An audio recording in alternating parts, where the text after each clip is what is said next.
Assalomu alaykum azizlar, kanalimga xush kelibsizlar. Tushda kumush ko'rish nimani anglatadi? Shu haqida sizlarga ma'lumot berib o'tmoqchiman. Tushda kumush ko'rish asosan yoki qisqa qilib aytganda kuchli bir insondan yordam, foyda olishingizni bildiradi. Bu inson erkak kishiligini bildiradi. Ya'ni kumush erkak kishiga ishora qiladi, ifoda qiladi, erkak kishini ifoda qiladi. Albatta kumush bilan aloqali keng ta'birlar bor. Masalan, tushingizda kumush, agar siz o'zingizni uyingizda biron bir kumush narsani ko'rsangiz yoki bo'lmasam vitrinada kumush ko'rsangiz, inshaalloh agar bunaqa tushni ko'rgan inson turmush qurgan ayol kishi bo'lsa, turmush o'rtog'i bo'lsa, erini umrini uzaganiga, agar turmush qurmagan qizni ko'rsa, otasini umrini uzaganiga ishora qiladi. Otasini yoki bo'lmasam akasini, uydagi erkak kishini anglatadi. Chunki kumush erkak kishini ifoda qiladi. Turmush qurmagan qizlarimiz moddiy taraflama kuchli insondan sovchi kelishi mumkinligini bildiradi. Agar tushingizda kumush ko'rgan bo'lsangiz, agar uyingizni ichida, bu yerda kumush ko'rsangiz, tepada aytgandek, vitrinada, servantda kumush, masalan, idish-tovoq, mana shunaqa kumush narsalar ko'rsangiz, oilangizda hozirgi kunda jiddiy ma'noda moddiy yetishmovchilik borligi bo'lishi mumkin, ya'ni borligini bildiradi. Agar shunaqa yetishmovchiliklar, qiyinchiliklar bo'layotgan bo'lsa, inshaalloh bu muammolarni ortda qolishiga ishora qiladi. Agar ayol kishi yoki bo'lmasam erkak kishi farqi yo'q, tushida kumush taqinchoq ko'rsa, masalan, zirak ko'rsa, xushxabar olishini, bu xabarni bir erkak kishidan eshitishingizni ishora qiladi. Agar stolda, xontaxtada kumush ko'rsangiz, rizqingiz bilan aloqali muammolar bo'lsa, bu muammolarni ortda qolishiga va rizqingizni ortishiga ishora qiladi. Agar bir erkak kishi barmog'ida kumush uzuk taqqanini ko'rsa, agar o'qiyotgan talaba bo'lsa, bu inson o'qishida muammolar bo'lsa yoki o'qishi bilan aloqali nimadir agar harakat qilayotgan bo'lsa, o'qishingizdagi o'qituvchingiz yoki rahbaringiz kattaroq bir erkakdan yordam, foyda ko'rishingizni anglatadi. Ya'ni o'qishingizda qanaqadir muammo bo'layotgan bo'lsa, o'sha o'qishdagi rahbar yoki biron bir o'qituvchi sizga yordam berishini anglatadi. Ya'ni o'qishingizdagi muammoni hal bo'lishiga yordam berishi mumkin. Agar turmush qurmagan inson, erkak kishi deylik, barmog'ida kumush obruchalniy uzuk ko'rgan bo'lsa yoki kumush uzuk taqqanini ko'rsa, turmushi baxti bilan aloqali bir erkak kishidan foyda ko'rishini anglatadi. Faqat agar shunaqa tush ko'rdingiz va hozir mashq holatda bo'lsangiz, ya'ni uylanmoqchisiz-u, qiz tayyor, hamma narsa tayyor, lekin tushingizda qo'lingizda kumush uzuk ko'rgan bo'lsangiz, bitta endi ogohlantiruvchi tushga kiradi, bir xatar borligini anglatadi.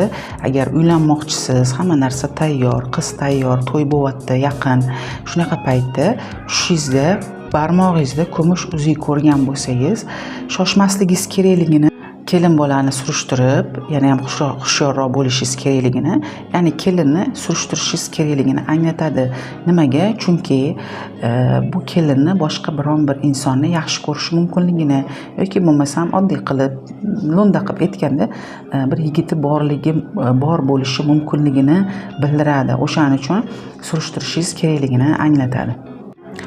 Agar turmush qurmagan bir qiz kumush uzuk taqqanini ko'rgan bo'lsa, sizga bir yigitdan sovchi keladi, faqat u yigitni qalbida boshqa ayol borligini bildiradi.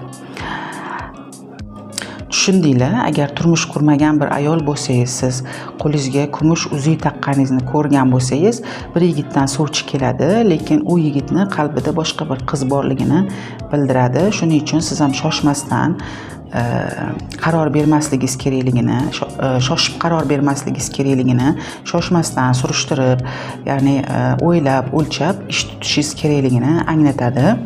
Yoki bo'lmasam o'sha yigitni, ya'ni sizga sovchi kelgan yigitni, ya'ni aniq bitta qarorda emasligini bildiradi. Qaror bera olmayotganini, oilasini nimasi bilan, oilasini nima deydi, oilasi majburlab nima qilayotgan bo'lishi mumkin. Ya'ni bitta qarorda emasligini, ya'ni uylanishga hozir niyati yo'qligini yoki sizga uylanishga niyati yo'qligi bildiradi. O'shaning uchun nima bo'lgan taqdirda ham ba'zi muammolar bo'lishi mumkin. O'shaning uchun surishtirishingiz kerak, shoshmasdan qaror berishingiz kerakligini anglatadi. Agar tushingizda yosh bolalarni ko'ryapsiz va o'sha yosh bolalar kumush narsalar bilan o'ynayotganini ko'rgan bo'lsangiz, inshaalloh agar bu tushingizdagi bolalar sizni bolalaringiz bo'lsa, agar o'qishayotgan bo'lsa, ya'ni siz o'zingizni farzandlaringizni ko'rgan bo'lsangiz tushingizda kumush narsalarni o'ynab, o'sha shunaqa qilib o'tirganini ko'rgan bo'lsangiz, bu bolalaringiz agar o'qiyotgan bo'lishsa, o'qishlarida muvaffaqiyatli insonlar bo'lishlariga ishora qiladi. Agar kichkina bolalar bo'lsa ham, kichkina bolalaringizni kumush narsalar o'ynab o'tirganini ko'rsangiz, inshaalloh kelajakda farzandlaringiz katta bo'lganda muvaffaqiyatli insonlar, kasb-hunar egasi insonlar bo'lishini anglatadi. Agar tushingizda kumush soat taqqaningizni ko'rgan bo'lsangiz, siz bir narsani, bir niyatingiz bor, lekin bu niyatingizni uchun ozgina vaqti bor, lekin amalga oshadi. Kumush soat bo'lsa tushingizdagi bir erkak kishidan sizga keladigan foydani, ya'ni shu niyatingiz bilan aloqali bir erkak kishidan ya'ni foydani ko'rishingizni, shu niyatingizni amalga oshish uchun bir erkak kishi sababchi bo'ladimi yo shunga o'xshash bir narsa bo'lishini, lekin shu foydani, siz kutgan narsani erkak kishi bilan aloqali ekanligini anglatadi va yoki bo'lmasam erkak kishidan foyda ko'rishingizni bildiradi. Agar tushingizda siz taqqan soat, kumush soat orqaga qarab yurayotganini ko'rgan bo'lsangiz, bu sizga va'da bergan, yordam berishga so'z bergan bir erkak kishi bo'lsa, yolg'on gapirayotganini anglatadi, va'dasida so'zida turmasligini bildiradi.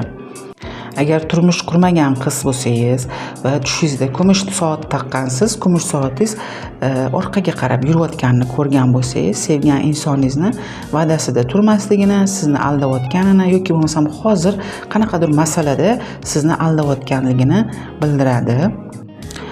Kumushlar bilan aloqali agar ayizlar tushingizda, uyingizda, devoringizda kumush soat ilinganini ko'rgan bo'lsangiz, inshaalloh katta ishlar boshlashingizni, nima ish qilmoqchi bo'lsangiz ham, Xudo xolasa boylikka qarab qadamlar tashlashingizni, ya'ni sekin-sekin shu ishingizda omadingizni kelib, boylikka qarab yurishingizni anglatadi. Juda ham omadli bo'lishingizga ishora qiladi. Agar meros bilan aloqali muammolar bo'lsa, tushingizda shunaqa devorda kumush soat ko'rgan bo'lsangiz, Xudo xolasa bu merosni siz qo'liga kiritishingizga ishora qiladi. Agar tushingizda uyingizdagi narsalarni, masalan, eshik, xolodilnik, qanaqadir texnikalarni kumush rangda ko'rgan bo'lsangiz, sizga kechki paytga yaqin keladigan xush xabarni borligini ishora qiladi. Faqat bu narsani, bu xabarni qishda kelishini anglatadi. Agar tushingizda yangi turmush qurgan insonlar, agar tushingizda kumush ko'rgan bo'lsangiz, kumush biron bir narsa ko'rsangiz, Xudo xolasa farzandingiz yangi tug'ilajak farzandni ishorasini beradi va inshaalloh bu farzandingizni rizqi keng bo'lib kelishiga ishora qiladi. Agar tushingizda kumush qoshiq, vilka yoki bo'lmasam pichoq, ayniqsa qoshiq bilan ovqatlanayotganingizni ko'rsangiz, sog'lig'ingiz bilan aloqali biron bir muammo bo'lsa, bu muammoni daf bo'lishiga ishora qiladi, ya'ni shifoga ishora qiladi. Alloh izni bilan shifo topishingizga ishora qiladi. Agar kumush vilka bilan ovqatlanayotganingizni ko'rgan bo'lsangiz, bir ayol kishidan yaxshi foyda, yordam ko'rishingizga ishora qiladi.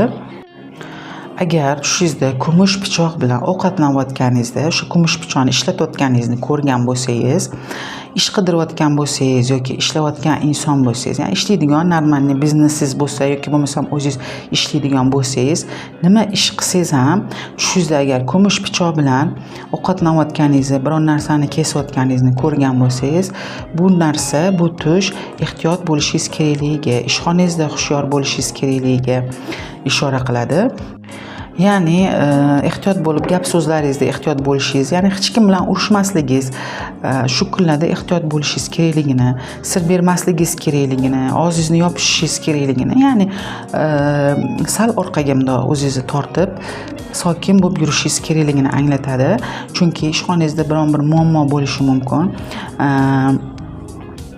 Bitta ham bir erkak kishi sizni oldingizni yopishi yoki bo'lmasam ishxonangizda qanaqadir muammo keltirishi mumkin yoki sizga keladigan rizqga to'sqinlik qilishi mumkin. Xullas, bir erkak kishi sizni xafa qilishi mumkinligini anglatadi. Bu rizq bilan aloqali. Sizga keladigan pul yoki bo'lmasam shu ishxonada ham masalan ishlaymiz, oylik olamiz, u ham rizqimiz bizani. O'shaning uchun mana shu ishxonangizda biron bir muammo bo'lishi mumkin. Ehtiyot bo'lasiz. Xullas, bir erkak kishi sizni rizqingizga to'sqinlik qilishi mumkinligini anglatadi. Ya'ni xullas hushyor bo'ling. Shu 1-2 oy ichida hushyor bo'lishingiz kerakligini bildiradi. Hech kimga povod bermang xullas. Agar tushingizda kumush mashina yoki bo'lmasam kumush rangda mashinaga minganingizni ko'rgan bo'lsangiz, juda ham xayrli yo'lga borib kelishingizga, xayrli ishlar qilishingizga, xayrli xabarlar olishingizga ishora qiladi. Kumush oyoq kiyim kiyganingizni yoki bo'lmasam kumush rang oyoq kiyim kiyganingizni ko'rgan bo'lsangiz, kechki paytga yaqin bir yo'lga borishingizga ishora qiladi yoki bo'lmasam bir yo'ldan sizga xabar kelishi mumkinligini, yaxshi xabar kelishi mumkinligini anglatadi. Osmonni ochiq kumush rangda, ya'ni seri rangda ko'rgan bo'lsangiz, sizni kutgan xayrli